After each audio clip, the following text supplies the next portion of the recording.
Hi everyone, in front of me I've got ThinkPhone 25 and let me share with you how to reset device settings.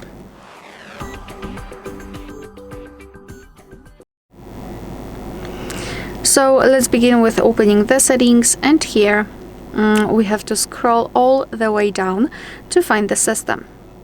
Then let's tap on reset options. And as you can see, on the third position, we've got the option we're looking for, so reset device settings. Let's simply tap on it, and here your device is informing you that it will restore everything to the original settings, which were before on the default, and any changes you've made to the following settings will be undone. So basically the battery, display, and storage, be aware.